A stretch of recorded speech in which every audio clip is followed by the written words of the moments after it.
बिहार के पॉलिटिक्स में चिराग पासवान नाम का हीरो ही है जो तेजस्वी यादव का सारा समीकरण तोड़ेगा, तेजस्वी यादव के राष्ट्रीय जनता दल को जमीन पर लाएगा। हम ऐसा इसलिए कह रहे हैं क्योंकि लालू प्रसाद यादव का बड़ा पॉपुलर जो है MY समीकरण अब वो चिराग पासवान के आंखों में खटक रहा है। चिराग पासवान भागलपुर जाते हैं, भागलपुर में जाकर कहते हैं कि अपने फायदे के लिए MY समीकरण कुछ लोग बनाते हैं, मतलब मुसलमान और यादव समीकरण। हमारा भी MY समीकरण है, लेकिन वो है महिला और Y से युवा, मतलब महिलाओं को प्रतिनिधित्व और युवाओं का साथ। चिराग पासवान कहते हैं कि हमारे पार्टी में MY समीकरण का मतलब यह है। जब चिराग पासवान MY समीकरण को लेकर तेजस्वी यादव, लालू प्रसाद यादव और राष्ट्रीय जनता दल पर कटाक्ष करते हैं, तब कहा जाता है कि हर कोई समझ चुका है कि अगर MY समीकरण वो किला है कि अगर उसको किसी ने तोड़ दिया तो लालू प्रसाद यादव का, तेजस्वी यादव का, राष्ट्रीय जनता दल की राजनीति ध्वस्त हो जाएगी।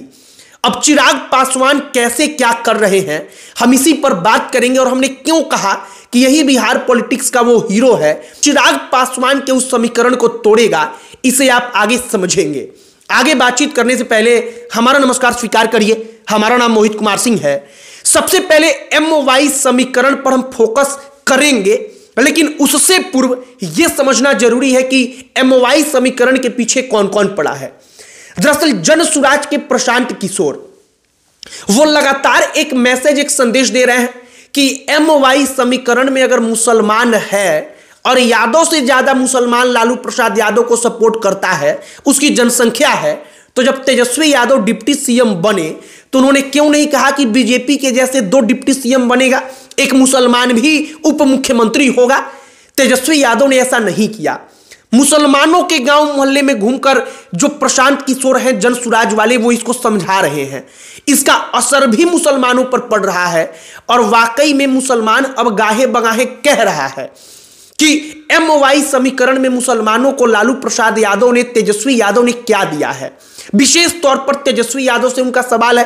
अब चिराग पासवान के ऊपर आइए। चिराग पासवान और NDA का जो खेमा है वो जानता है कि अगर तेजस्वी यादव से टक्कर लेना है तो हमको तेजस्वी यादव को उसी के अंदाज में किसी को सामने लाकर हराना होगा। उसी के अंदाज का मतलब कि तेजस्वी यादव का पूरा अंदाज जो है कि हम युवा हैं तो हम आपके लिए बेहतर सोच रहे हैं, प्रोग्रेसिव सोच है। उस प्रोग्रेसिव सोच को काटने का तरीका जो है NDA के पास, वो सिर्फ और सिर्फ चिराग पासवान के चेहरे को सामने रखकर हो सकता है। अब चिराग पासवान भागलपुर जाते हैं, वो MY समीकरण को लेकर टीका टिप्पणी करते हैं। MY समीकरण आप समझिए कि RJD के रीढ़ का हड्डी है। अगर चिराग पासवान 2025 के विधानसभा के चुनाव में अगर असल तौर पर मेहनत करते हैं और MY समीकरण में से अगर M समीकरण को, मुसलमान समीकरण को अगर वो काटते हैं, वो NDA में नहीं कन्वर्ट कर पाते, लेकिन अगर जनसुराज के भी पाले में वो जाता है तो इसका सीधे तौर पर बड़ा नुकसान राष्ट्रीय जनता दल को होगा। एक और बात है कि चिराग पासवान लंबे समय से घूम रहे हैं। जो दलित जातियां हैं, महादलित जातियां हैं, जो राष्ट्रीय जनता दल को वोट करती हैं, चिराग पासवान का जनाधार उसमें बढ़ रहा है। जो चिराग पासवान की स्वीकार्यता है नेता के तौर पर, वो उनके बीच बढ़ रही है। और चिराग पासवान जब MY को कहते हैं कि महिला और युवा इस समीकरण का मतलब है मेरे लिए, तो वो एक प्रोग्रेसिव सोच को दिखाते हैं। और इससे होगा क्या कि जो युवा होगा, चाहे वो दलित हो, महादलित हो या किसी भी वर्ग का हो, वो चिराग पासवान से जुड़ेगा। और इस वक्त पर चिराग पासवान की लोकप्रियता भी इसी के कारण लगातार बढ़ रही है। फिलहाल चिराग पासवान अब MY समीकरण के पीछे पड़े हैं। MY समीकरण के पीछे वो इस लिहाज से पड़े हैं कि MY समीकरण तेजस्वी यादव को सत्ता में बिठाने की चाबी है। उसके बिना वो जानते हैं कि हम सत्ता में नहीं आ सकते।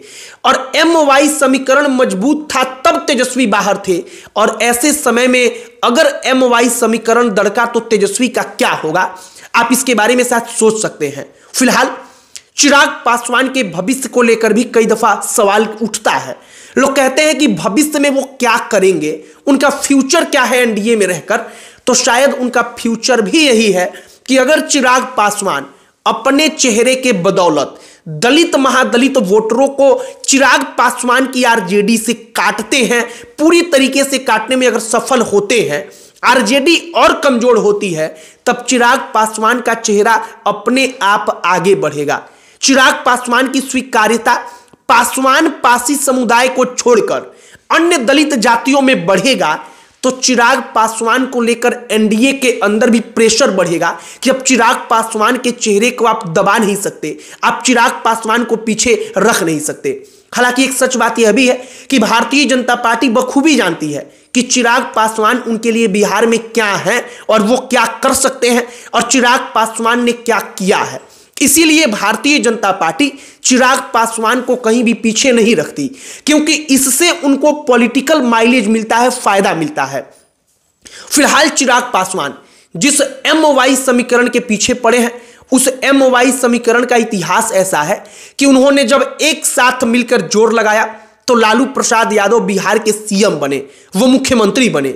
एमओवाई समीकरण में जब दलित वोटर उनके साथ जुड़ा तो लालू प्रसाद यादव का सिक्का दशकों तक बिहार की राजनीति में चलता रहा। जब वो उनसे दूर हुआ तो क्या हुआ समय के साथ आपको पता है, लालू प्रसाद यादव की पार्टी कमजोर हुई। बीच में नीतीश कुमार के साथ आने पर वो सत्ता में आए, लेकिन अभी भी एमओवाई समीकरण और जितना दलित वोट आरजेडी को मिलता है उसके भरोसे वो चुनाव नहीं जीत पा रहे हैं। यह एक सच्चाई है और चिराग पासवान को शायद इसका माइलेज मिलेगा कि वो दलितों में अपने चेहरे को पासी पासवान के अलावा जो अन्य जातियां हैं उसमें स्थापित कर पाए। बाकी अब एमओवाई समीकरण जो चिराग पासवान का है, ये एक प्रोग्रेसिव सोच को भी दिखाता है।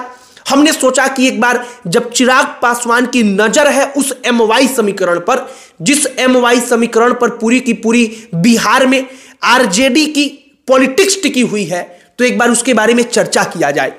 अगर जन सुराज के प्रशांत किशोर ने अपना काम किया, वो ये संदेश देने में सफल होते हैं मुसलमानों को कि एमओवाई समीकरण में केवल यादव हैं, आप नहीं हैं, और चिराग पासवान ने इधर अन्य दलित जातियों में अपनी पहुंच बढ़ाई, तो आरजेडी की मुश्किलें बढ़ेंगी। बाकी हमने चिराग पासवान के भागलपुर में उस भाषण को सुना जहां पर वो एमओवाई समीकरण का जिक्र करते हैं। वो कहते हैं कि केवल अपने फायदे के लिए मुसलमान यादव समीकरण कुछ लोग बनाते हैं, लालू प्रसाद यादव बनाते हैं, राष्ट्रीय जनता दल और तेजस्वी यादव बनाते हैं। हमारी एमओवाई समीकरण है महिला और युवा। आपकी इस पर क्या प्रतिक्रिया है, कमेंट बॉक्स में लिखकर बताइएगा। बाकी इस वीडियो को यहीं पर समाप्त करते हैं।